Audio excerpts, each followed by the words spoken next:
I'm Eric Siegel, CEO and co-founder of Gooder AI.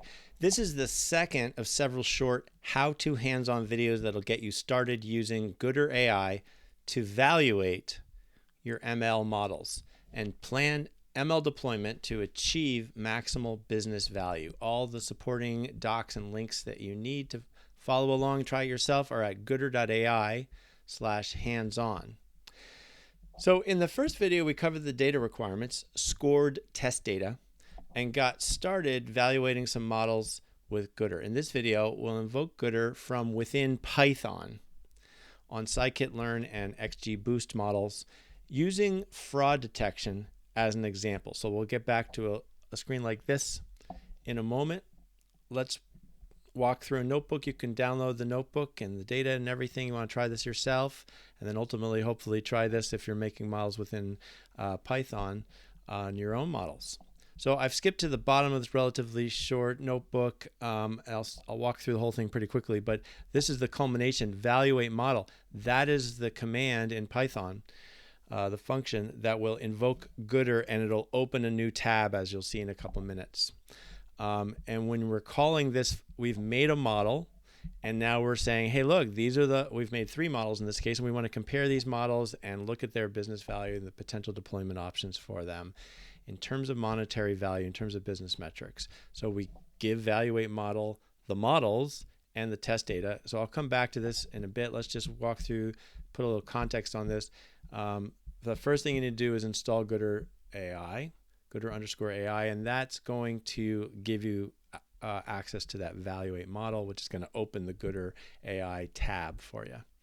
And then what we're doing here is we're going to use scikit-learn on this data set. There's links here if you want to get this particular data set and find out more information about it. But basically, it's going to do pretty standard stuff. It's going to create a random forest model. And this is the code that it uses to do that. Pretty straightforward stuff. And then it not only makes the model, it does your typical evaluation, right, which includes these technical metrics. We've all seen these a million times before: accuracy, precision, recall, F1 score, and area under the curve. These are exactly the sort of reason we made Gooder AI, right? Not that these are pointless, but there's a limitation in our industry that we usually don't go further than this to also evaluate the model in terms of its business performance, business metrics, KPIs, monetary performance, savings and profit, the money. That's what we're getting to here. Now we're going to also use that same data, did the train test split, we've done all the typical stuff, make 2 XGBoost models that vary a bit, and then we're going to get ready to actually load Gooder. We're going to get the config file. If you recall from the last video, what we have to give Gooder is always a config file, and you can always just start with the generic starter config and download it. You don't have to download it when you're in Python. You can just load the same exact config file in this way. And then we're going to give that test data and config file here. This is the invocation of evaluate model. That's the main point. We've created some models. Let's check them out in Gooder. We're going to call this in 1 second. So we do have to give it the test data config as before, but the test data, we didn't have to rejigger it at all here. We didn't even have to score the data. It's going to take care of that within evaluate model. This is a relatively standard way that your held aside test data is represented in these 2 variables. So we're going to give it that, and we're going to give it the models, in this case these 3 models, random forest, 2 XGBoost, give it some nice names to call those.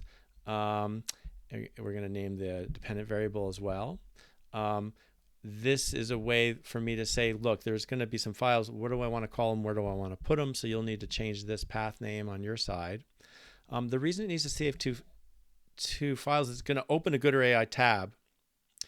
And then from within Gooder, we're going to have to load those same 2 files that we did last time. Now, you can do it even sort of nicer and end-to-end by having them both go to the cloud, depending on how you set these 2 flags. And if one or both go to the cloud, then you open the Gooder AI tab, and boom, you're already in the ultimate view, the main homepage canvas where it's showing the charts that show monetary value.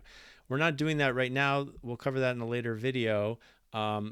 It's definitely slower, especially if you load the whole test data. But either way, whether you're saving it locally or putting it through the cloud, you can be specific about exactly how many of those many independent variables. This test data is very, very wide, a lot of independent variables, especially after all the rejiggering above and the way we did the machine learning part. But again, as we mentioned last time, Gooder AI doesn't need the vast majority of the independent variables. So we're in a couple video, or I think in the next video, we're going to definitely need to use transaction amount, not quite in this video yet. These are just a couple more examples just to show, hey, look, we can give it whatever, we can include whatever columns we want, or you can optionally leave this out, in which case the data may be unnecessarily large. Okay, let's invoke this. I'm calling it. I've already run the whole notebook before, so now I'm just running this one command, the invocation. Oh, there it is. It opened up Gooder AI. So now I'm just going to have to load those two files that it saved, the data set and the config, and it just made these files here. I call fraud detection performance. That's the comma separated value. That's the scored test data. And then this config, we're just starting for purposes of demo with that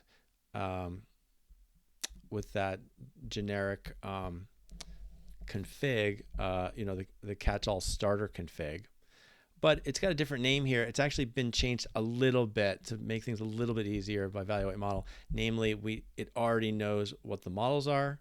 We don't have to do those two setup things we did in the last video, the models and the dependent variable. So that's already done. It means I can go straight to the home page, top right, the little home icon, and now we're here. Now, before I step through this, most of what I have to say the rest of this video is about this particular use case and what it means to look at a fraud detection model in Gooder. But let's look at this version where I've taken that same config, and this config has been changed a bit to be cosmetically more meaningful in terms of the use case. You can also access this. Again, sort of everything you need is at gooder.ai/hands-on. And this is mostly a matter of just changing cosmetics, so the way things are labeled in a way that are aligned and meaningful to this particular use case. So instead of saying profit A, it says savings, right? Because that's the monetary value of fraud. Fraud is a costly thing, and avoiding it saves money. So it's a win, right? So that might be the right word you put there. The names of these, instead of being, false positive cost, false negative cost, they're cost of undetected fraud and cost of wrongly blocking.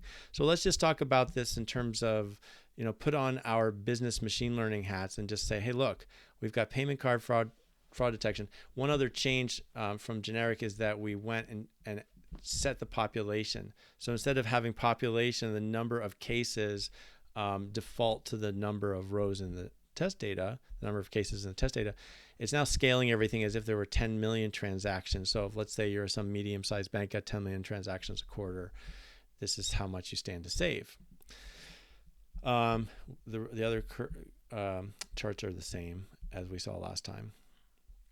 Now, with fraud detection, you're only going to treat, that is to say, block in the case of payment card, credit card transactions. You're only going to block some very small percentage, the top percent, 0.5%, some small amounts. So let's zoom in, just look at the top several percent where things matter. You see you've got three models and they do differ greatly. But again, that Y coordinate, so again, left to right is how many are we blocking in this particular use case. That's the point of the model, is to decide whether to authorize or automatically on the fly block a credit or ATM debit card transaction. So we're going to block the top 1%, top 3%. World of difference when you've got that many transactions going by every day. Now that Y coordinate is how much we stand to save, and it's based on how well the models perform over the test data, but it's also based on these two parameters here. This is all configurable, so this default setup is, and this is a simple first pass, but we basically have the cost of undetected fraud. So that's the false negative. You allowed, fraud didn't get caught. You allowed it to go through. Typically, bank has to eat the cost of that. And if the average fraudulent transaction is $500, that might change depending on region. Things might be changing. So again, these are the factors that are subject to change and uncertainty. So one of the main points of the interface, and one of the main problems we have to solve when we go to business metrics from technical metrics, where the business metric depends on the real world scenario, is there are business factors subject to change and uncertainty. We need to get that intuition. This is ultimately a visualization tool that's interactive. So that's the false negative cost. And then of course we've got the false positive cost, which is every time you inconvenience a legitimate card holder, they're going to get annoyed. It happens too many times, they'll start using your credit card less, go to other cards in the wallet, cancel, whatever it is. So again, that's also changed. These are both considered to be the number of dollars it costs.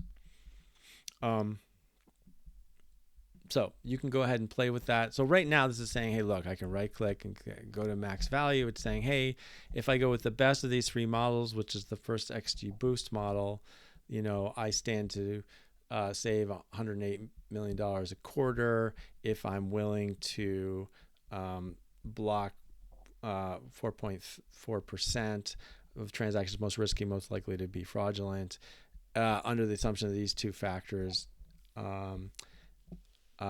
And that means I'm going to have wrongly blocked. This is the number of false positives. So how many times I'm going to, over here, we're looking at the best model, XGBoost 1, 193,000 transactions a quarter where I've inconvenienced a cardholder. So that's a competing KPI that also matters. Look how kind of flat this curve is, right? I can go down to 3.2%, and now I've cut the false positive inconveniencing legitimate transactions by half, but only compromise my bottom line's savings if I use that model by small amounts. So the shape of the curve matters. That's what that's what graphics are for. That's why you should be able to zoom. That's why you need to be able to get this interaction. The story is told by the shape of the curve. What's the story? What's it hinge on? To what degree do these factors, subject change or uncertainty, make a difference? Now, to segue into what's going to be the next video, I'll say that this is an extremely limited, first pass, simple arithmetic and then visualization thereof to estimate the business value, the monetary savings of fraud detection with these models under these certain assumptions. And one of the main things that's really limited about this particular configuration setup and this way of handling it is that you got these flat costs for false positive and false negative. They get added up, right? The arithmetic's real simple, right? Ultimately, if I set the decision threshold 3%, that means among the top 3% most likely to be fraudulent, you're going to block all of them. And of course, that's a different group for each of the three models. But just take this top model, XGBoost 1. Among those top 3% most risky, let's assume all 3% are going to be blocked. That means every single transaction in that group is either going to be a true positive or false positive. Either we blocked fraud, which is good, and then we're going to win on average $500, or we wrongly blocked a legitimate transaction that each of those is going to cost $75. So it's just adding up those values over that treated portion. The treated portion is everything to the left of the decision boundary. The higher, more risky cases in this case, for this use case. But the cost of fraud, it's kind of oversimplistic to say the cost of fraud on average is $500, because you've got plenty of fraud that's only $10 and you've got other fraud that's $5,000. So a bigger transaction that's a false negative, that's fraud that goes undetected, is much, much more costly, right, than a very small transaction that might be fraud. And your sensitivity to false negatives is going to differ relative to your sensitivity of false positive or inconvenience somebody. That tends to stay within the same realm of value. So we want to improve the arithmetic. We want to actually introduce the amount of the transaction into the way we're calculating this, and that'll actually change the meaning of one of these sliders, because there's still going to be a factor we want to be able to play with and see how it changes things. That's coming in the next video. But the main point of this video is you can invoke Gooder AI from within Python for scikit-learn and XGBoost models. Pretty clockwork.